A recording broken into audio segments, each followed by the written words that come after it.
What up, crew? Coaches Carlin and Komi from 640S here. We're back in the office. We've just come back from CrossFit semi-finals at Torian just the last weekend. We're going to start with a recap of that, how we sat, how the comp was for us and our athletes, a big overview of that before we break down into some other things. Yeah, cool. Firstly, it's good to be home, but it was probably even nicer to be out in Brisbane and get some sunshine for at least a week. And the Torian Pro, from a visual standpoint, amazing event. I don't think we know that we haven't seen an event of such a size and kind of spectacle that is in the Pacific before, and it's an absolute privilege for us to be able to compete at something like that. And kudos to Jono and Mike to putting that on year after year.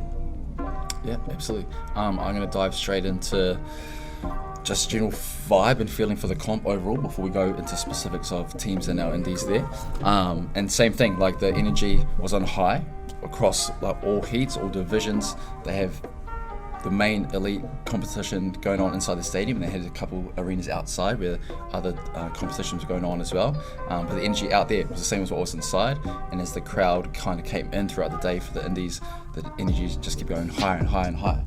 So it was epic spot to be in for the weekend. Brought out the best of all the competitors, and the athletes proven why they were there as well.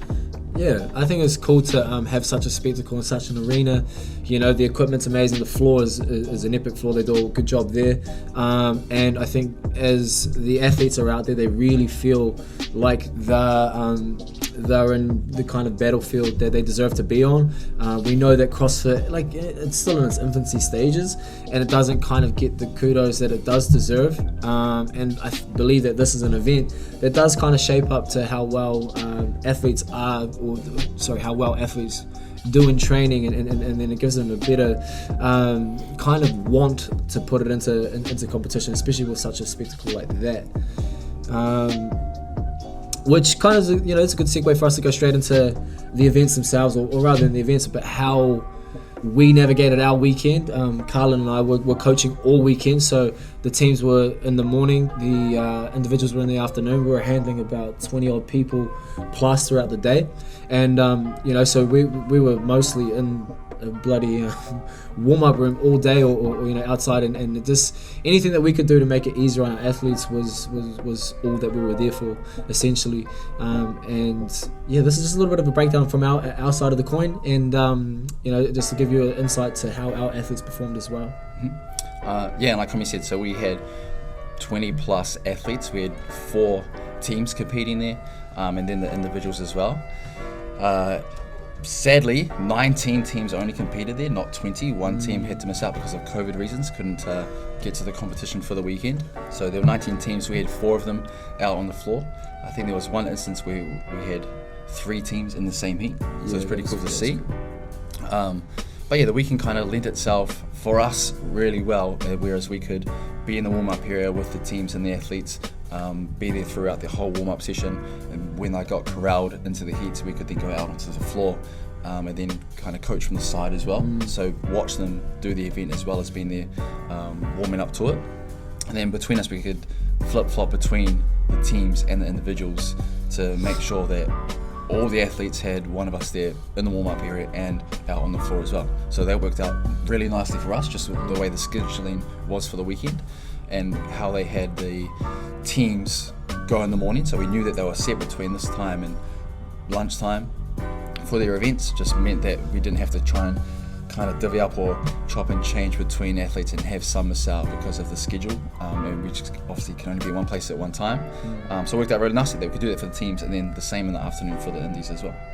Yeah, it's a huge advantage for us to firstly find out the workouts prior to going to an event, and then secondly finding out the scheduling, because that's such a huge priority.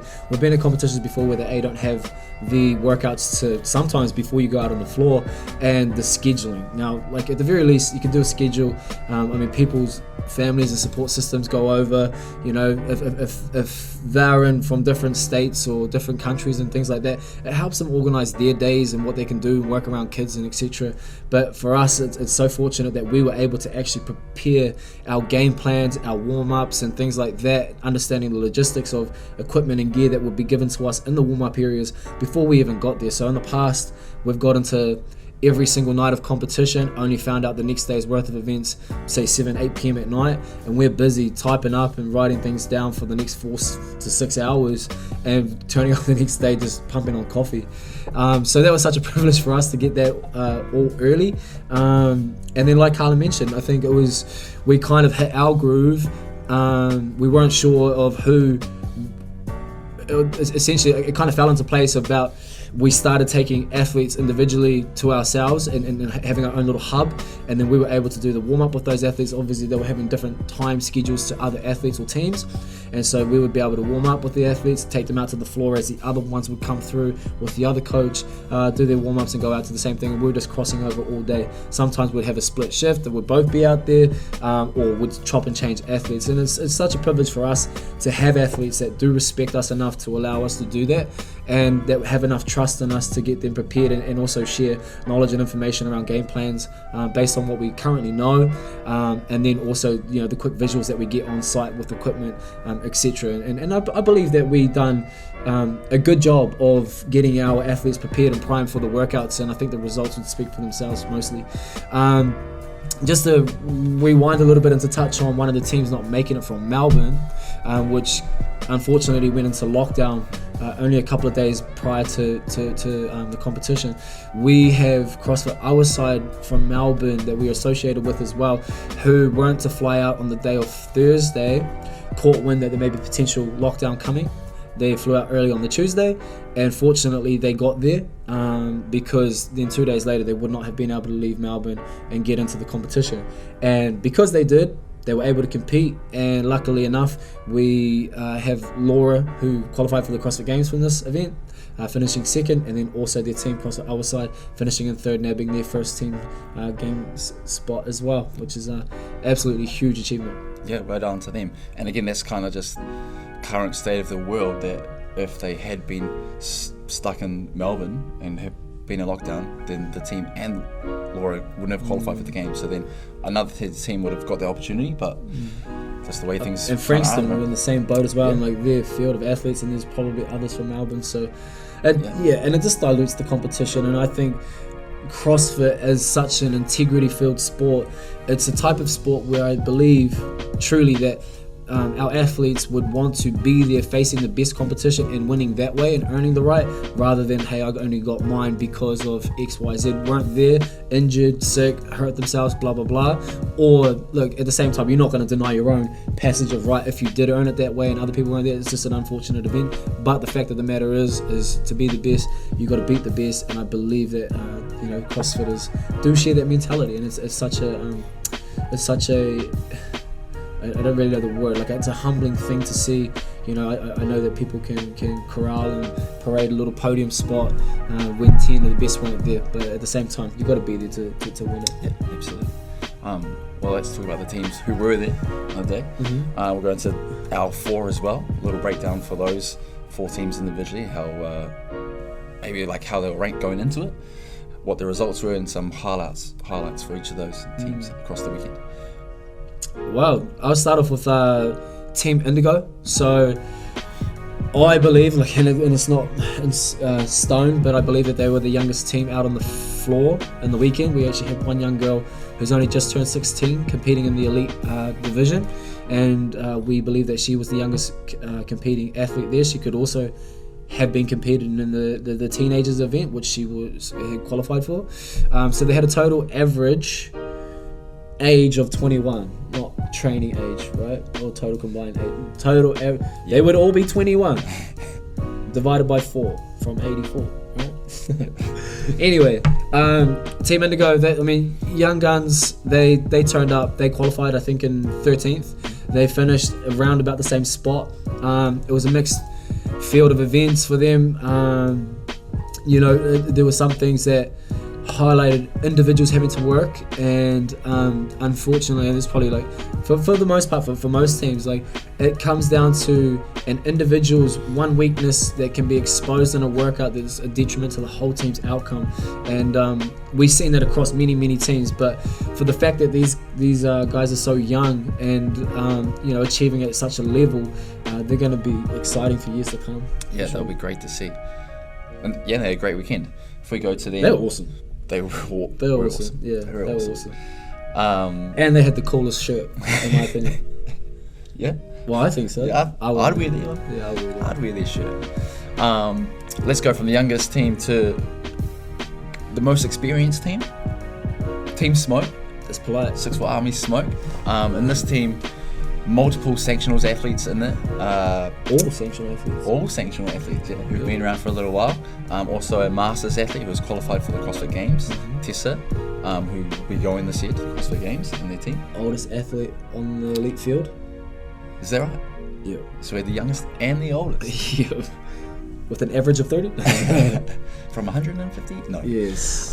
So Team Smoke, and then kind of same thing, some great highlights. A few lows and learnings for the team as well, but again, same thing. Like there'll be some workouts where individual weaknesses pull the team down, but then go to another workout and like that same individual will absolutely uplift the team, and the standings there too. So they qualified for the semi-finals in 9th, finished just a few spots behind that, in 12th, I think.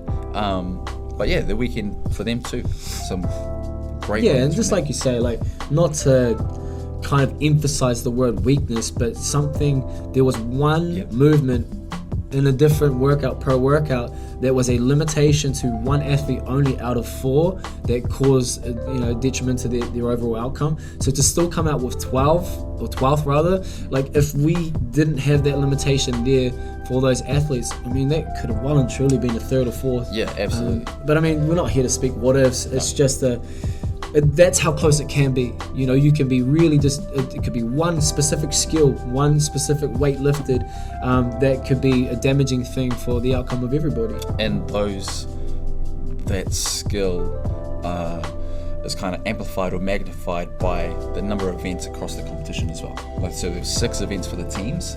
So even though there was just one workout for that individual that exposed that, if that was 8 or 10 event competition, like could pull that back. Yeah, far less damaging towards the overall score. Unless they had that movement in 3 different workouts. The same rep scheme and the same time frame. It might be worse. Repeat event.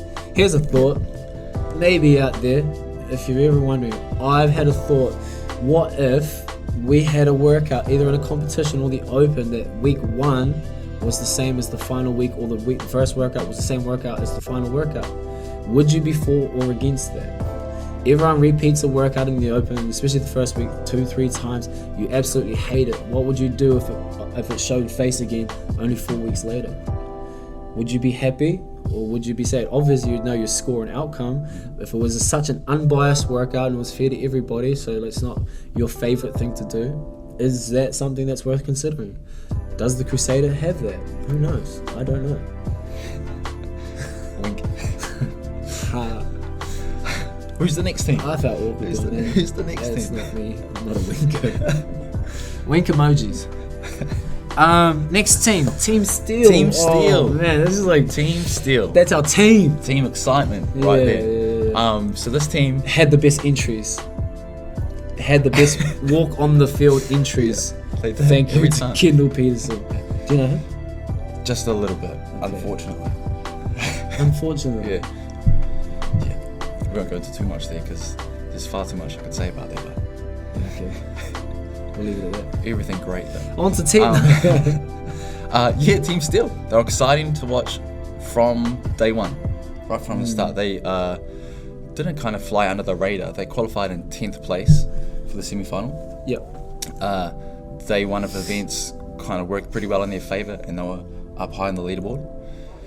They came into day 2 to kind of back it up, which they did. And did it. And did. Yeah. Really, really well. I think maybe to their own surprise as well, even though they were fully aware of what they're capable of. Yeah, well, first of all, it was because of the events that were announced. we knew that the handstand walk total bar event was a great event for them. They have 2 girls that are just phenomenal at gymnastics, and that was largely going to be the limitation per team to do that event fast, and they finished in 3rd place in overall.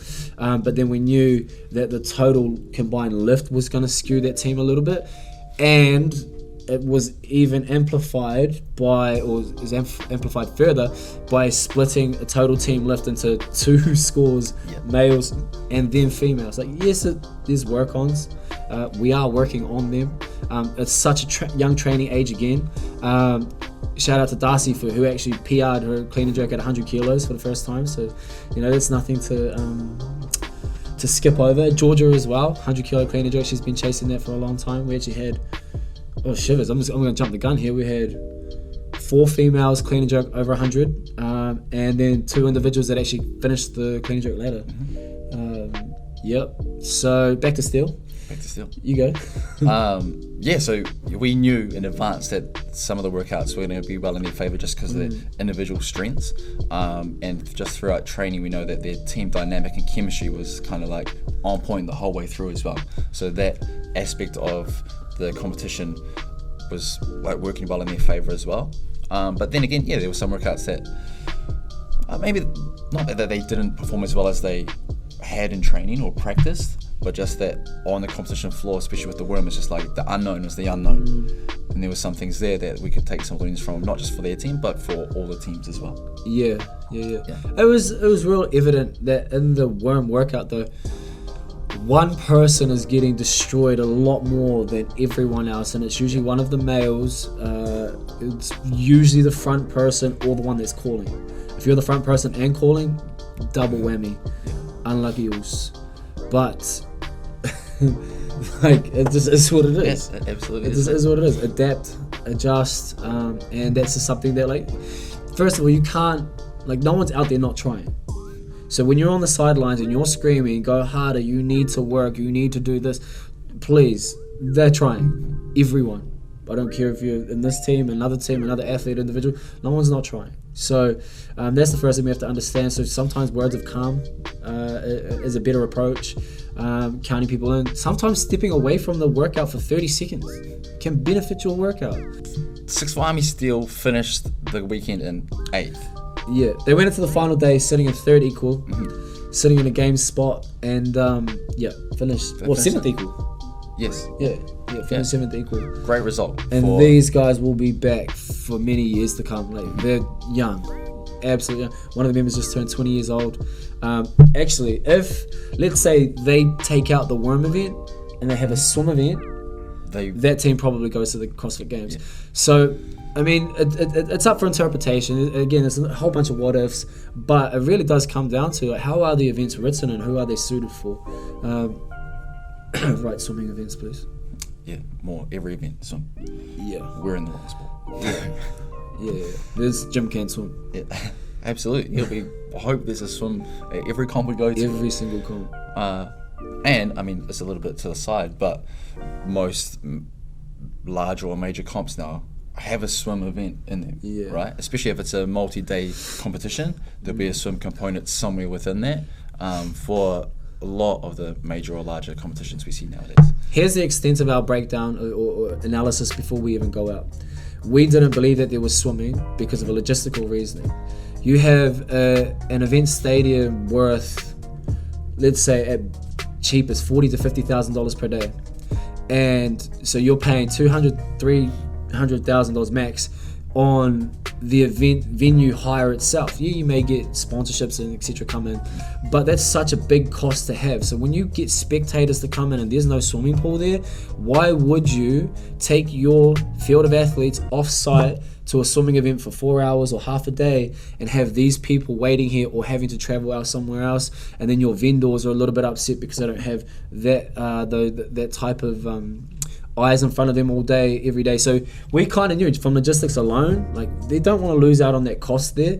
A swim event isn't a must-have, it's a nice-to-have, and unfortunately for us, it wasn't there. Yeah, and I think looking on a broader scale, knowing that the semi-final was one of many semi-finals, and that even though the competitions each write their own events but CrossFit HQ has some sort of like say in what you need to do across them. So the semi-finals have some sort of consistency across them all, knowing that there's never been a swim event at like regionals back in the day. There probably wasn't going to be one again for this one too. So yeah, we fully expected to not have one. And that's exactly what we're okay with that. We are okay. We're okay with that. Just give us CrossFit, man. We fully expect there to be one of the games. And lastly, gold, bruh. Team Gold. Yeah. Tell us about them. 6 Army Gold is the same color as my hair. Yep. That's the reason why I went and done it. No, it's not at all. Look, we had like high expectations for Team Gold. They had high expectations of themselves. Yes, we came away with the win at the Torian Pro, but it was on account back from highest event placings, and we shared first place points with a well-constructed urban team. Kudos to those guys. Like, they were amazing across the weekend. They've obviously put the work in for years. Just a little bit about them. Like, one of our favorite parts is that they're both couples, and they have 2 kids apiece. Like, that is not easy to be putting yourself and your families through those types of sacrifices and training for such an event, and then competing at that level that they do. And you can watch their synchronicity or their chemistry as a team, and it was such a privilege to be a part of a competition competing against those guys. So we'll never discredit the effort that they put in. The expectation that we had on ourselves actually left us a little bit mixed feelings, and we have sat down as a group and adjusted that somewhat since the Torian Pro as our debrief. And yeah, for 6 Army Gold to come out with a win, but it wasn't to the extent of what we may have thought it would have been. This came down to some execution points, but nonetheless, like, we will never knock ourselves down for getting a first place, because we absolutely understand that for many other people it's a privilege, and it's an absolute good feeling to qualify for that event, and it's not easy, no matter what position that you qualify in. And again, it's just that this team 6 Army Gold, the expectation is to be not participating at the CrossFit Games this year, but to be competitive at the CrossFit Games this year, and so we hold ourselves to a bit of a higher standard to which we hold on other people. Yeah, and I think if we take it back to maybe those expectations that we had upon them, they had upon themselves, and maybe outside eyes also had on the team, comes back from the Open and the quarterfinals, where they tore it up pretty much. Yeah. They came in above all the teams at the quarterfinals, and of course they were up against like Mayhem when they had the live head-to-heads on the CrossFit feeds. So everyone had high expectations from them, probably none more than themselves. Yeah. And that may have played a part into some of the aspects of the competition itself. But yes, same thing, we're not going to take away from the fact that we did get the ticket to the games. But it's absolutely like, that was the next step. That's what we went there to get. We've got that, and now the eyes are on the games themselves, and that's where the prep work is going to be put into now. Yeah, I think there's an element that we performed extremely well in training in the build-up for the Torian Pro as well. So that led us to believe that we were ready for that event. And it was just a couple of execution points in the events. And speaking on earlier points in the segment was, there's one limitation from the team, or from a member in a team that can hold the whole team up, whether that's a synchro movement or whether that's like an Indian file. I have a limitation on a certain movement that may skew our time a little bit, make other people work a little bit harder. But hey, we'll share one thing that we know with this team is our girls are phenomenal. Our girls are phenomenal. There's no doubt about it. I mean, they're both top 5 in the Pacific, Marnie and Mads, and they both placed top 40 in the Open this year. I mean, the Open is a little bit hard to go off this year because it was so short, and there was an extra intermediate step before the semi-finals. So we know that people weren't putting all of their energy into the Open. However, they are capable of competing at the CrossFit Games as individuals, and so are the guys. But the fact of the matter for the guys across the sport of CrossFit is it's marginal. There's marginal differences. Everyone only differs between a second, a millisecond, or a rep. So there's not much in it. However, our girls, when we were faced with the Indian file workouts, it really showed and proved that they are here to play. And so what plays in our favor for this team is, let's say, a workout that has an Indian file and the females go first. Because our females are able to build a lead, it means that not only can our guys just play their own game plan, it means that there's potential that the guys in other teams are forced to do something that they didn't expect that they had to do, right? So it's almost an element of you trying to chase down at a pace that's unsustainable, and to catch first, you end up blowing out and getting fifth. So, understanding or predetermining your outcomes and your own abilities, and to know, hey, I need to let that one go, and I'm just going to preserve second spot rather than go for first and end up in fifth. It's such an attribute that this team has, and we definitely got to use that twice on that weekend. Yeah, and I mean, going into Torian, I imagine if I'm on another team, seeing these two girls' names up high on the leaderboard for the individual qualifiers to the semi-finals, they know that they've pulled themselves out of that to place themselves upon a team. Like, that's a daunting thought. That you've got two such highly qualified girls going on the same team, not even just to go in teams, but to go on the same team. That's a scary or daunting thought to go up against. So it works well for us. Well, in New Zealand for the last 3 years, they've both been first and second, kind of just ruling the podium in New Zealand. And these girls have built a great relationship, a friendship, and a training relationship, and a competitive relationship. They do quite a lot of their on the field and off the field things together. It's not uncommon for them to finish events against each other in an individual event and be massaging each other down and braiding each other's hair and things like that. But it's so positive for us as a community to see two of the best athletes in New Zealand not only have a healthy relationship of going against each other, they're happy for one another, they train together with no underlying intention of the other one doing bad, because they want the best for each other, and it really does uplift not only themselves but the whole training environment around them. Yeah, and I think if we just focus on one of the events where it was the Indian final, we take the final from Torian, where the girls went out first, Mads and then Mars, and by the time Dave went out as the first male, minutes ahead. 2 minutes 35 ahead of second place. In a short time domain workout individually for those. A 4.5 minute workout per person. Yeah, that's crazy. That shows a whole lot right there. So we got the win. We got the ticket, and we've addressed everything. We are now in games preparation, which is another good segue to that team and kind of what we're up to at the moment. So we have a 5-week build up before we fly out to America to compete at the CrossFit Games, which is in another 2 weeks after we're in America. We take that extra 2 weeks to acclimate to the climate and things like that. I'm hearing it's about 40 degrees Celsius out there right now, and it's about 2 here. So it's going to be a bit of a shock to the system. Right now, it seems like the hardest thing for us to do is the logistical side of things to get to America and be able to compete and then get home safely, rather than training and competing. Those are the things that we know we can do. To suffer, to die every day, these guys are more than willing to prepare to do that. Yes, that's hard in itself, absolutely. That's what separates the best from anyone else that's falling a little bit short. But it doesn't seem like that is our biggest stressor right now. Right? Like, yeah, absolutely. COVID jabs, just getting the vaccination itself is difficult. We've got 4 of 6 people traveling vaccinated for the first shot. Booking in quarantines, dates are changing.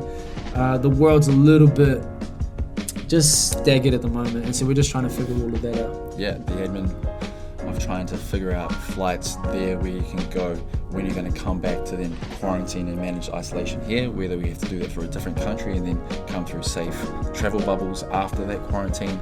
So there's a whole lot of stuff that ideally we'd like to take off the athletes themselves so they can just focus on the training and the preparation towards the games. But unfortunately, they still definitely have to do some of that work themselves as well.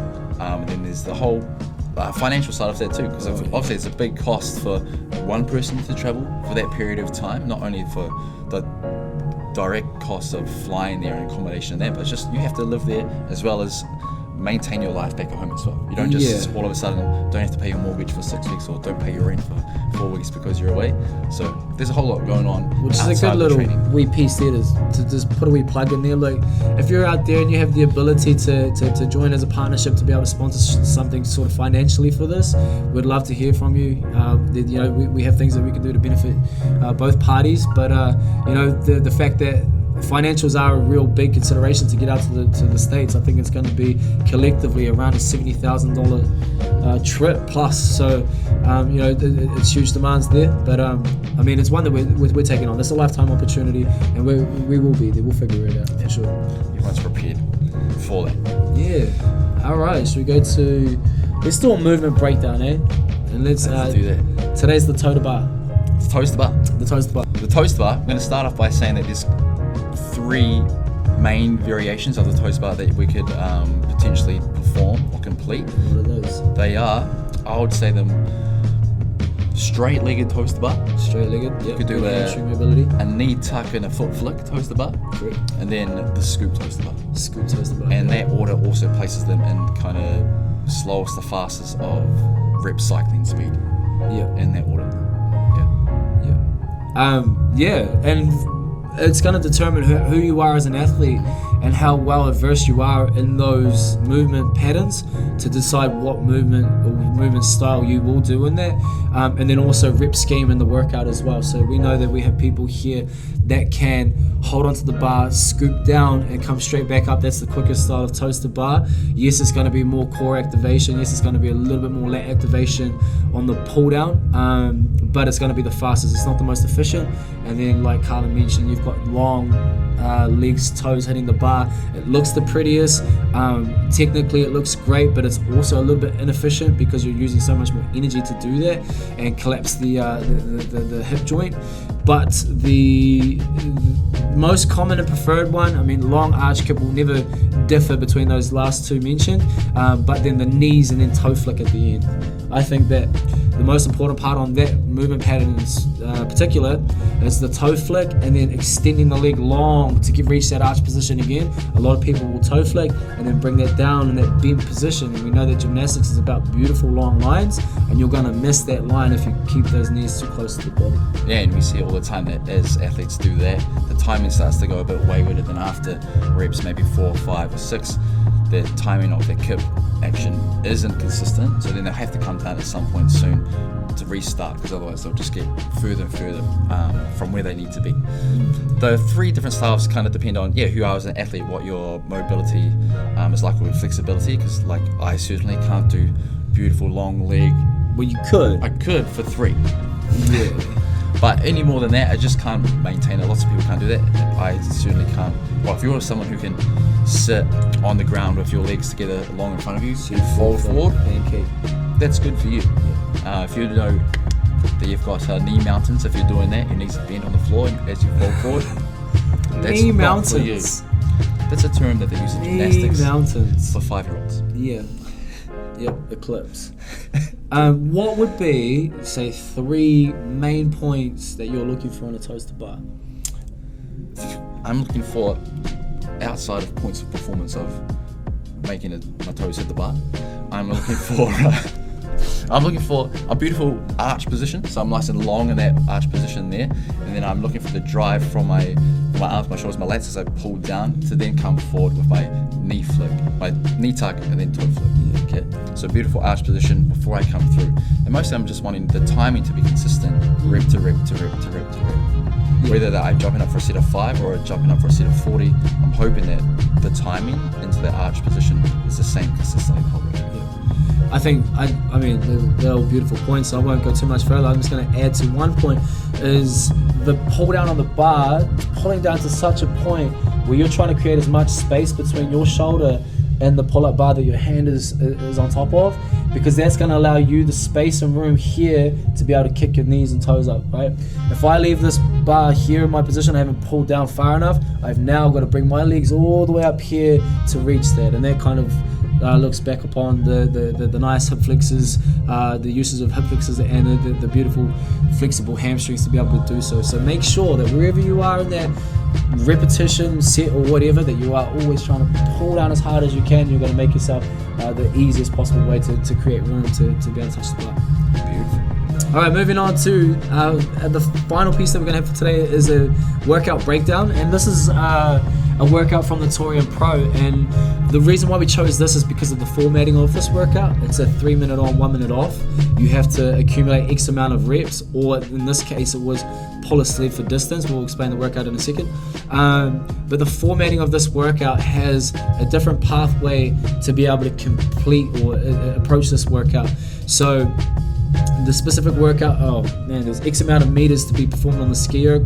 Top of my head, I think it was 30 calories males, 20 calories for females, 15 burpee box jump overs, and then a 90-foot sled rope pull, and wherever your distance landed on the 3-minute marker, you had 1 minute rest, and then you were to repeat until that sled was finally over the line.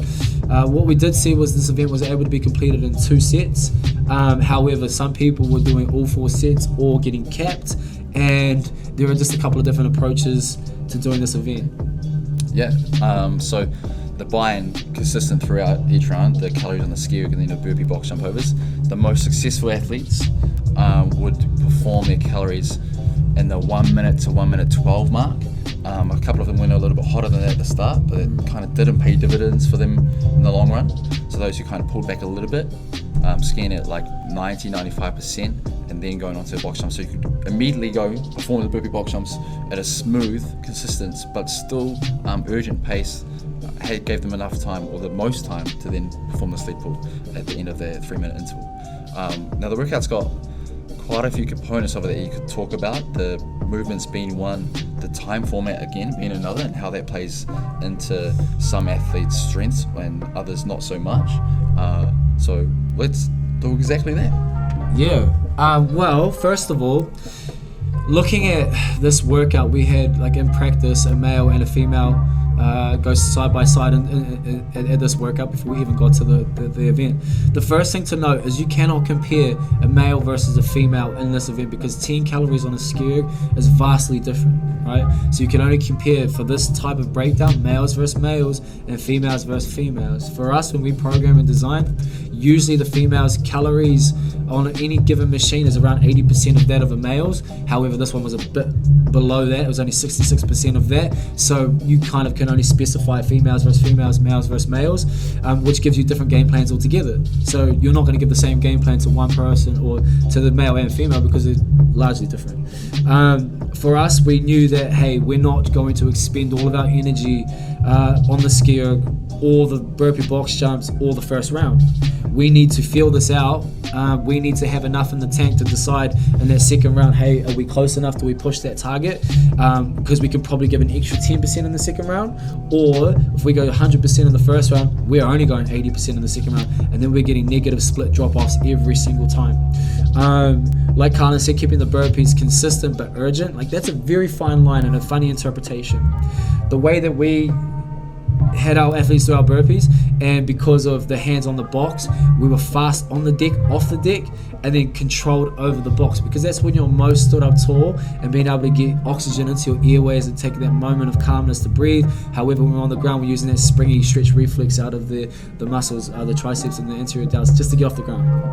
Yeah, and then when we come to the sled pull itself, just the way that the event was set up and where the sleds were, all the athletes' initial pulls were easy because they were going on slippery mats, and then they fell down an inch or two onto the tiled floor, and then it seemed to kind of like grip, and they were like, oh, now I need to pull. Yep. So they kind of had this little false hope at the start where their first few pulls were nice and easy and it moved really well, and then it was like, oh, the brakes are on now, so now I have to really get into it. And we told all our athletes that the closer it gets to you, kind of the easier it's going to get. So we had them warming up their pulling technique with, like, making sure the rope was pulling up high to pull the nose of the sled up a little bit.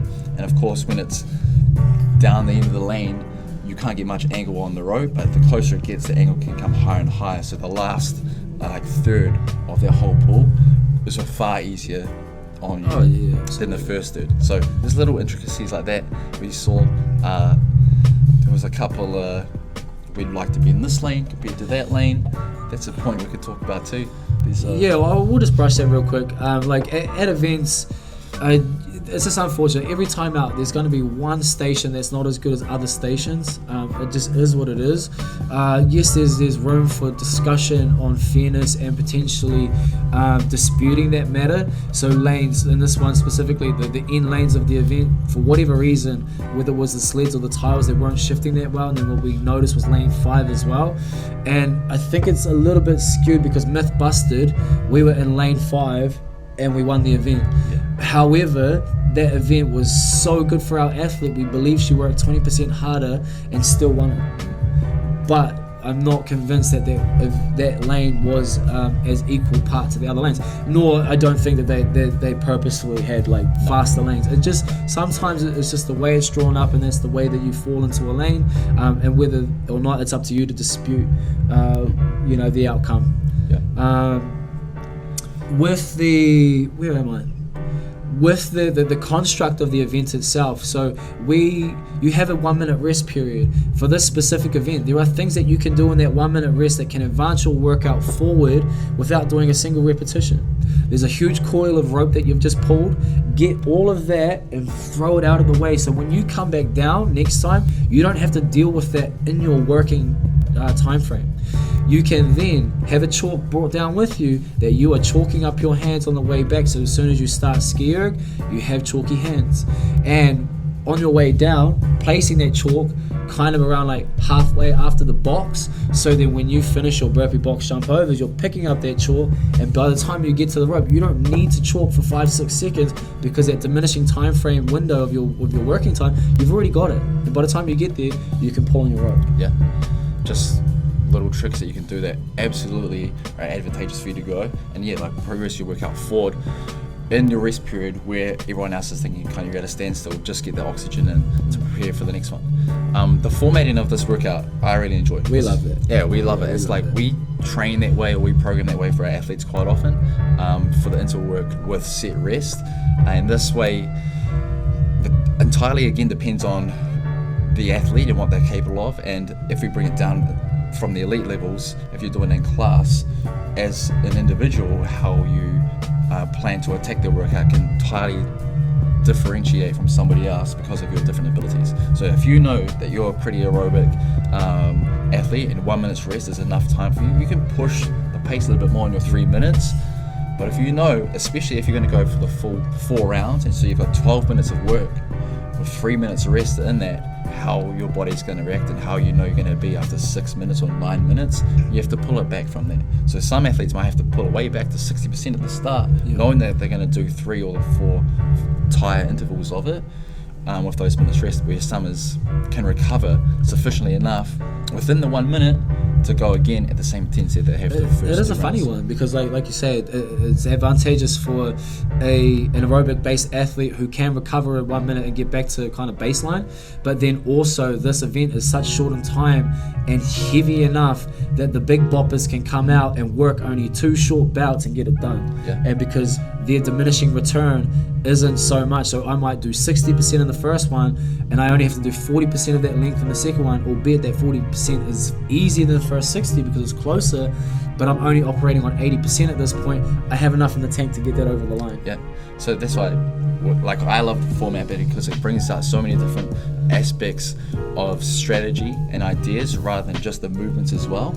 And you can see people's strategies pay off if they do that. If they do a full set in the first round and just have a little bit to go in the next, even after struggling on the ski erg and their burpees slowed down significantly, they've done enough to then complete it within 2 rounds. Yeah. We also seen athletes go all out in the first round and not get it in the second round, and it cost them significantly in the third round, like being late in the third round or even potentially pushing into the fourth round. So again, it's go to the drawing board, figure those things out, test them different ways. Same workout, different pathways to the finish line. And it's not just 2 pathways, there may be 6, 7, 8. Yes, it means a lot of training time, but hey, the more experience, data and knowledge that you can extract from any one thing, you're going to have a better understanding of how to become a better athlete. Yeah. Absolutely. And I mean, this workout was 3 minutes on, 1 minute off. It changes entirely if it's even 2.5 minutes on, 90 seconds off, or 2 and 2, or 2 and 1. Yeah. You know, it changes everything again. And if you know as an individual or as a coach what your athletes are capable of, then you can absolutely give them some tips and cues that will be highly just great for their workout there. Go and practice that stuff, man. Practice it. Is that leading us to the final part of the perspective? Of this perspective. Alright, fun fact of the day. Carlin gave us a beauty last week, which was the tittle. If you didn't know, what's that again? The tittle is the dot at the top of an I or a J when you're writing. Is it the dot at the bottom of an exclamation mark? I'm unsure. I'm gonna say yes because that's just an upside down lowercase I. Correct. I'll give you that.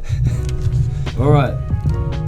Today's fun fact of the day: the bob of a toothpaste on your toothbrush. So when you put the toothpaste on your toothbrush, it has a name. Do you know what the name is? I'm gonna say it's not Bob. No. It's called a nurdle. Yeah, you're welcome.